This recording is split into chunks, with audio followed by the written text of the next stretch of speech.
What's up guys, Zoe Hopper here, and in today's video I'm going to take some propagated Swiss cheese and we're going to pot it.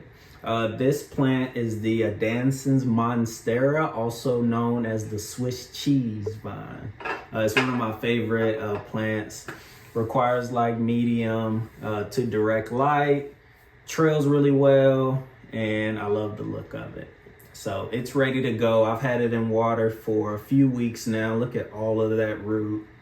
And important to note that the plant does just fine in water. So if you'd like to have some trimmings and just keep it in water, you could do that too. All right, so let's get into today's video. I've got my pot here and I'm gonna take you all the way through what I like to do as I'm repotting it as well.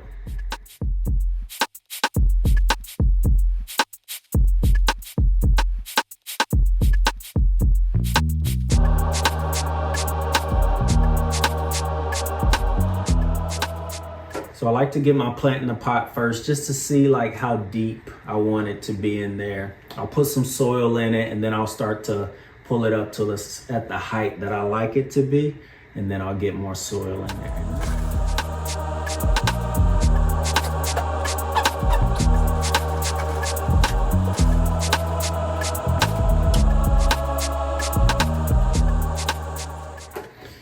All right, so positioning is everything with a plant when you're repotting it, because once you get it in there, it's gonna kind of grow up that way. So if I was putting multiple pieces in here, I would make sure they weren't right next to each other, give the roots a chance to spread out in the pot. For this one, I think I'm just gonna get it in there a little better.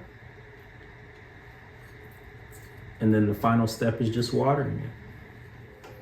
All right, guys, so there you have it. Quick, easy repot. I'm really liking the way she looks. Very important final step is to make sure you water your plant after you repot. It's really important for the roots to get that moisture in once it's in a new home.